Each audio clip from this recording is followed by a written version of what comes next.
ज्योतिष सदन केंद्र चैनल पर हमारे आप सभी प्रिय दर्शक गणों का बहुत बहुत हार्दिक स्वागत और अभिनंदन। मेरे प्रिय साथियों, मैं हूं आचार्य पंडित सर्वदानंद शर्मा। मेरी ओर से भी हमारे आप सभी प्रिय दर्शक गणों को एक बार फिर बहुत बहुत प्यार भरा नमस्कार। तो साथियों, आज की जो चर्चा है ये राशि परिवर्तन को लेकर के है। जी हाँ, और जैसा कि हम जब भी आपसे बात करते हैं आपके राशिफल के विषय में और ग्रहों की स्थिति से आपको कराते हैं अवगत, तो हमेशा हम ये बात जोर दे करके बोलते हैं कि भाई जब भी कोई अपना ग्रह राशि परिवर्तन करता है तो उस ग्रह के राशि परिवर्तन करने के साथ साथ उसके रिजल्ट्स भी, उसके परिणाम भी जो जातकों को मिलने होते हैं वो भी बदल जाते हैं। तो इसीलिए ज्योतिष शास्त्र के अनुसार इस राशि परिवर्तन को एक बहुत ही ट्रांजिट में बहुत ही महत्वपूर्ण घटनाक्रम के तौर पर देखा जाता है।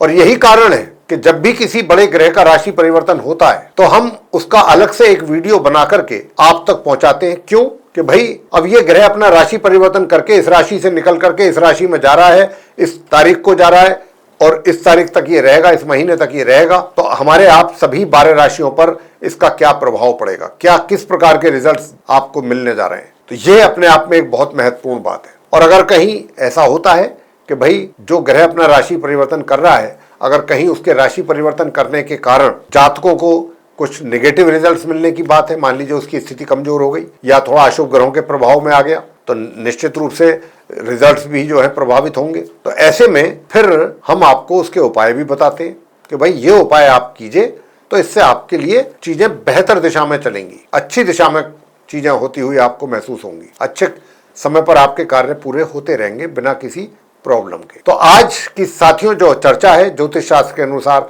जैसा कि आप जानते हैं हम हमेशा इस बात का भी जिक्र करते हैं अपनी चर्चाओं में कि जो भी ये सभी 9 ग्रह हैं, 9 के 9 ग्रह माने जाते हैं। मुख्य तौर पे तो 9 ही ग्रह हैं। वैसे तो प्लूटो है, यूरेनस है, इनको भी काउंट किया जाता है, लेकिन इनको ज्योतिष के आधार पर यानी कि वैदिक ज्योतिष में इनको स्थान प्राप्त नहीं है। तो यहाँ पर 9 ग्रहों की बात होती है। सूर्य, चंद्र, मंगल, बुध, बृहस्पति, शुक्र और शनि, राहु और केतु, ये 9 ग्रह हो गए। तो 9 ग्रहों के जो राजा हैं तथा व्यक्ति को उसके जीवन में मान, सम्मान, स्वास्थ्य, ऊर्जा, यश, ख्याति, प्रभाव, चिकित्सा तथा विज्ञान के देने वाले, और सभी 9 ग्रहों में इनका स्थान सबसे उच्च स्थान है, जिनको कहते हैं हम सूर्य देव। तो सूर्य देव जो हैं अब अपना राशि परिवर्तन कर रहे हैं। दिनांक कब कर रहे हैं? 15 मई 2026 दिन शुक्रवार, ज्येष्ठ माह प्रथम, क्योंकि इस बार ज्येष्ठ का 2 बार महीना पड़ रहा है। क्यों पड़ रहा है? क्योंकि अधिमास शुरू हो रहा है 17 मई से लेके 15 जून तक। तो इसीलिए ज्येष्ठ का महीना भी जो है वो इस बार 12 महीने की जगह 13 महीने रहेंगे 2026 में। इसीलिए मैं आपसे कह रहा हूं कि ज्येष्ठ माह प्रथम के कृष्ण पक्ष की त्रयोदशी तिथि को प्रातः 6:21 पर अपनी उच्च राशि मेष से निकल करके अपनी शत्रु राशि वृषभ में ये करेंगे प्रवेश। अपने उच्च राशि से निकल रहे हैं राशि परिवर्तन करते हुए, और कहां जा रहे हैं? अपनी शत्रु राशि वृषभ में, जो शुक्र की राशि है। शुक्र और सूर्य आपस में शत्रु हैं एक दूसरे के, तो ये अपने शत्रु के घर में प्रवेश कर रहे हैं वृषभ राशि में, और फिर ये इस राशि में 15 जून 2026 तक बने रहेंगे। तो क्या इस घर में रह करके किसी और ग्रह के साथ भी इनका संबंध बनेगा, युति बनेगी? जी हाँ, बिल्कुल बनेगी, क्योंकि ठीक इनसे एक दिन पहले वहां पर पहुंच जाएंगे बुध अभी इन्हीं के साथ ही बैठे हुए हैं मेष राशि में। 14 मई को वो पहुंच जाएंगे, लेकिन उनकी मित्र राशि है वो, हालांकि वो भी अस्तवस्था में जाएंगे, मार्गी और अस्तवस्था में, लेकिन वो वहां पर 29 मई तक ही रहेंगे। जैसा मैंने कहा कि सूर्य तो रहेंगे 15 जून तक, लेकिन बुध जो है 14 मई से 29 मई तक रहेंगे सूर्य के साथ और अस्तवस्था में रहेंगे। हालांकि 25 मई को ये उदय हो जाएंगे, 25 मई को ये पश्चिम में उदय भी हो जाएंगे और 29 को वहां से फिर निकल जाएंगे आगे, अपने घर में चले जाएंगे अपनी राशि में। तो लेकिन जो इनका साथ रहेगा 14 यानी कि 15 मई से लेकर 29 तक, तकरीबन 14-15 दिन। हालांकि अस्तवस्था में है, कम स्थिति तो बुध की कमजोरी है, लेकिन फिर भी कुछ ना कुछ तो लाभ मिलेगा। वो हम बताएंगे अब आपको क्या मिलेगा और क्या नहीं मिलेगा। और साथियों ये भी आपको बता दें, क्योंकि शत्रु के घर में जा रहे हैं और शनि से दृष्ट रहेंगे। शनि की दृष्टि, कुदृष्टि शनि की सूर्य पर पड़ेगी, अशुभ दृष्टि जिसको कहते हैं। अब शनि की दृष्टि भी पड़ेगी सूर्य पर, अशुभ दृष्टि, तीसरी दृष्टि उधर शत्रु के घर में भी। हालांकि एक बात बहुत अच्छी है, वो क्या है? वो ये है कि जब सूर्य 15 मई को यहाँ पर एंटर करेंगे अपनी शत्रु राशि वृषभ में, और फिर ये 15 जून तक जब तक ये यहाँ रहेंगे, उस दरमियान जो नक्षत्र, जिन जिन नक्षत्रों में से ये निकलेंगे, संचार करेंगे, वो या तो इनका अपना स्वयं का नक्षत्र होगा या इनके मित्र ग्रहों का नक्षत्र है। शत्रु ग्रह का कोई नक्षत्र नहीं है। तो उससे क्या होगा कि जो सूर्य देव से मिलने वाले दुष्प्रभाव हैं वो बहुत कम होंगे, हल्के अल्प मात्रा में होंगे, और उनकी जो इंटेंसिटी होगी, पावर जो होगी वो कम होगी, मतलब अशुभ प्रभावों की। फिर भी अंत में हम आपको जब 12 राशियों की चर्चा कर लेंगे तो फिर हम आपको कुछ सूर्य देव से संबंधित हल्के फुल्के छोटे मोटे उपाय जरूर देंगे, उनको आप करिएगा।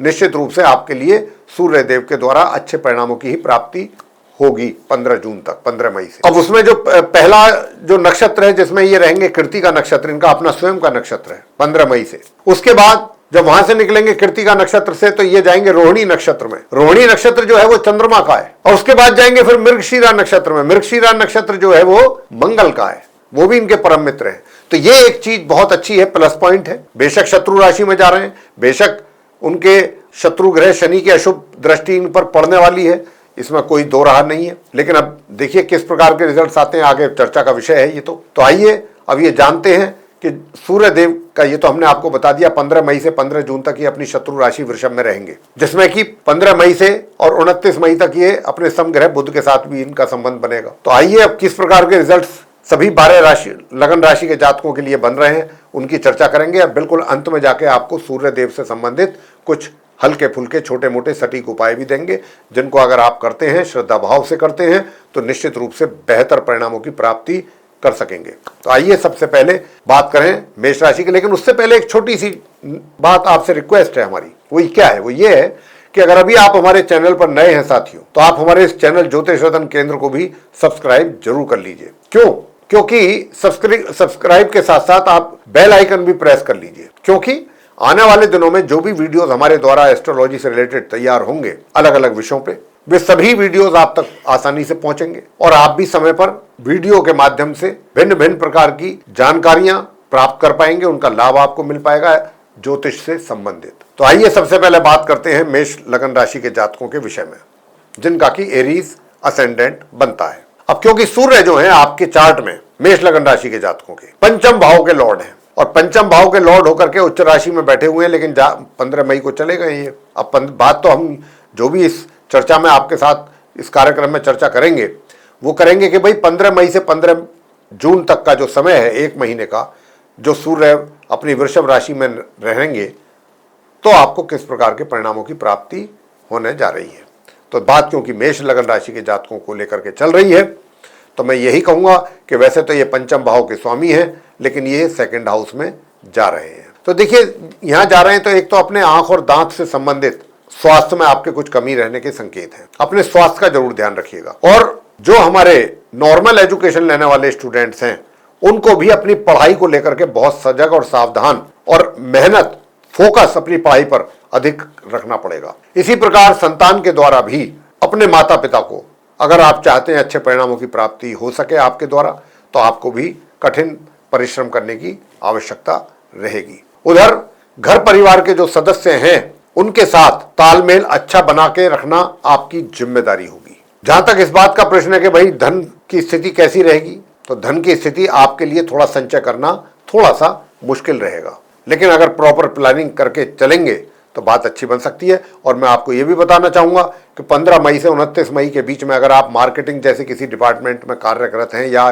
मोटिवेशनल स्पीकर हैं, यानी कि आपका बोलने का काम है, तो वहां पर आपको बहुत अच्छी सक्सेस भी मिलने वाली है, इसमें कोई शक नहीं। 29 मई तक विशेष रूप से बात वृषभ लगन राशि की कर लेते हैं, जिनका कि टॉरस असेंडेंट है। आपके चार्ट में सूर्य जो है वो 4th हाउस के लॉर्ड हैं, और अब आपके लगन भाव में आ रहे हैं शत्रु राशि में समग्रह बुध के साथ। तो यहां पर देखिए मैं स्पष्ट रूप से बताऊंगा आपको वृषभ लगन राशि के जो जातक हैं कि देखिए इसमें कोई शक नहीं है कि आपके मान सम्मान में तो चाहे थोड़ी बहुत ही वृद्धि हो, निश्चित रूप से होगी। और आप अपने कार्य क्षेत्र में भी आपके जो सीनियर्स हैं या आपके जो बॉस हैं उनको आराम से कन्विंस कर सकेंगे किसी भी बात को लेके।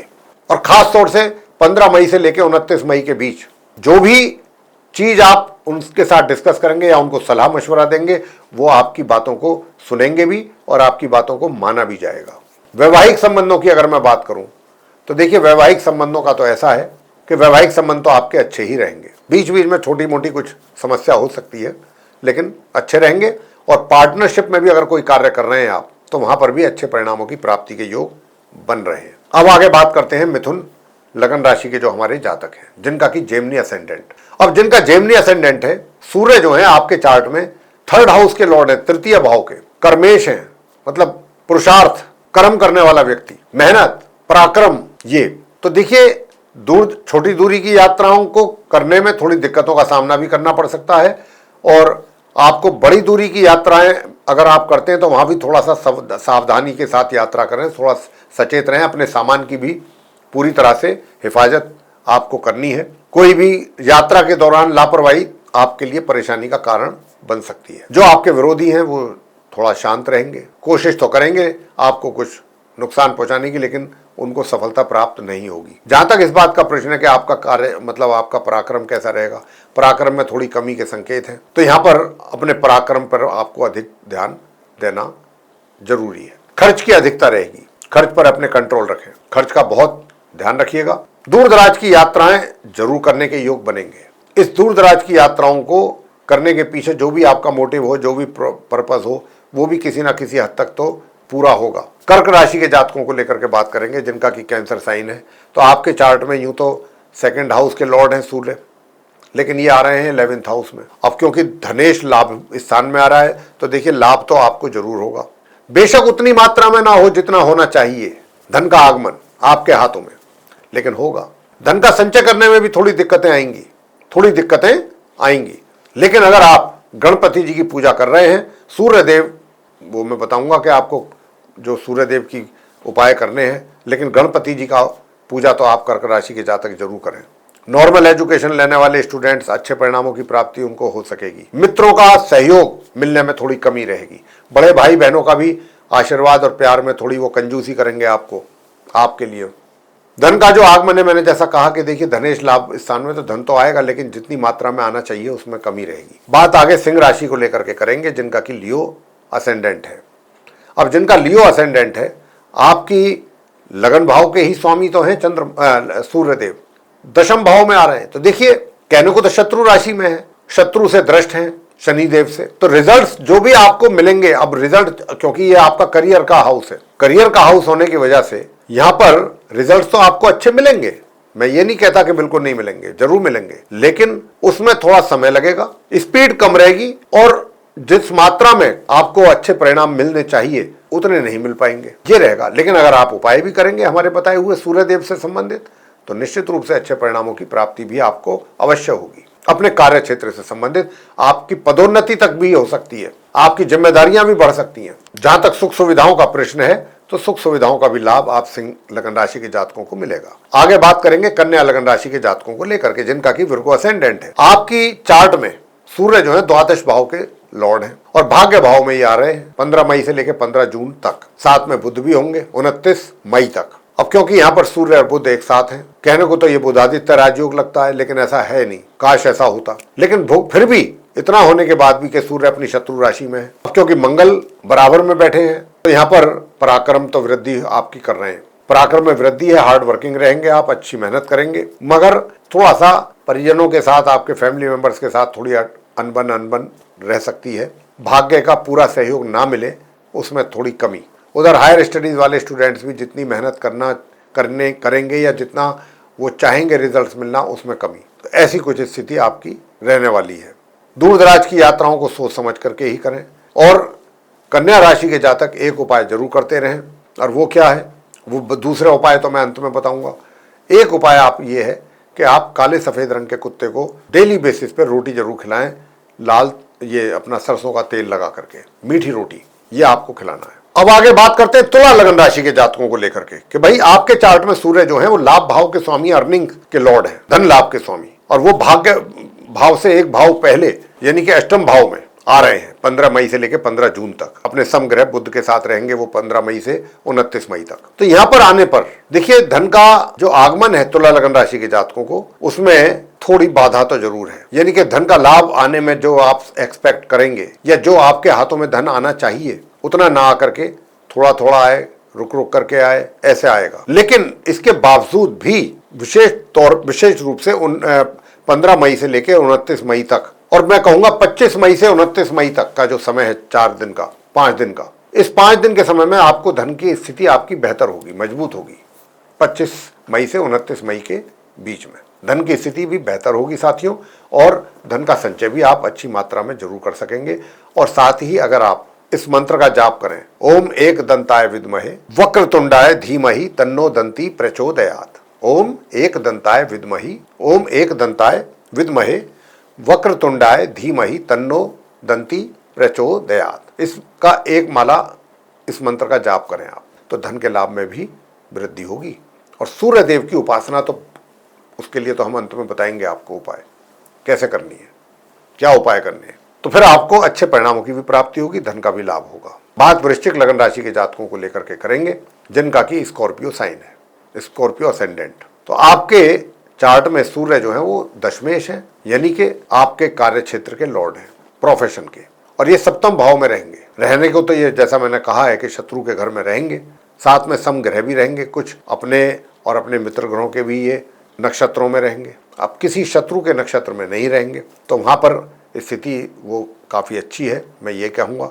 और मैं तो ये भी बताना चाहूँगा कि देखिए, कहीं ना कहीं कॉन्फिडेंस आपका बहुत मजबूत रहेगा, बहुत अच्छा मजबूत कॉन्फिडेंस। और चीज़ों को लेकर के जो भी डिसीजंस आपके द्वारा लिए जाने हैं, उनको लेकर के आप बहुत स्पष्ट रहेंगे दिमागी तौर पे, कोई कंफ्यूजन नहीं रहेगा किसी बात को लेके। भाई ये डिसीजन मैं ले रहा हूँ और क्यों ले रहा हूँ, वो सारी उसके पीछे की जितनी भी चीज़ें हैं वो सब आपको बहुत अच्छी तरह से क्लियर होंगी। मगर वैवाहिक जीवन में थोड़ा सा समस्या भी जरूर रहेगा, वैवाहिक जीवन में थोड़ा सा, बहुत ज़्यादा नहीं। कार्य क्षेत्र में अगर आप चाहते हैं कि अच्छे परिणामों की प्राप्ति आपको हो, तो फिर प्रत्येक शनिवार काले सफेद रंग के तिल बहते जल में प्रवाह कर दें और ओम गण गणपतये नमः नियम से एक माला इसकी जाप करें। आगे धनु राशि के जातकों को बताएंगे, जिनका कि सेजिटेरियस असेंडेंट है। आपके चार्ट में सूर्य जो है वो भाग्य के स्वामी है और छठे भाव में बैठेंगे आकर के।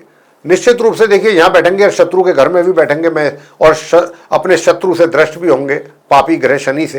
बावजूद इसके शत्रु आपको परेशान करने के लिए शर्त उठाएंगे। हालांकि आपको मैं यही यहाँ पर सुझाव दूंगा कि आप उनसे थोड़ा सतर्क और सावधान रहें, लापरवाह ना बने उनके प्रति। हालांकि वो आपको कोई नुकसान नहीं पहुंचा पाएंगे, ये तो बात तय है। दूर दराज की यात्राएं मध्यम तौर पे परिणाम आपको मिलने वाले हैं उनको लेके।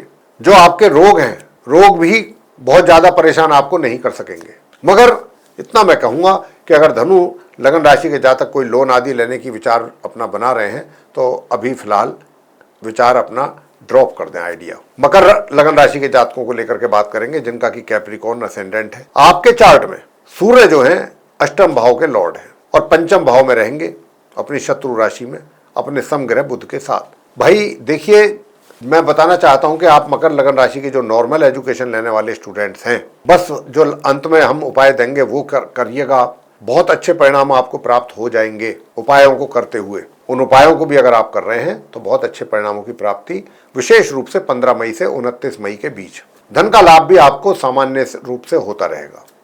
जहां तक आपके घर के बड़े बुजुर्गों का प्रश्न है, तो उनकी ओर से थोड़ा सा आपको एक मन में निराशा जरूर रहेगी उनको लेके। और वो निराशा किस बात की कि भाई मेरे बुजुर्ग हैं और मुझे इनसे वो प्यार नहीं मिलता जो मैं इनसे एक्सपेक्ट करता हूँ, या मिलना जो चाहिए इनके द्वारा।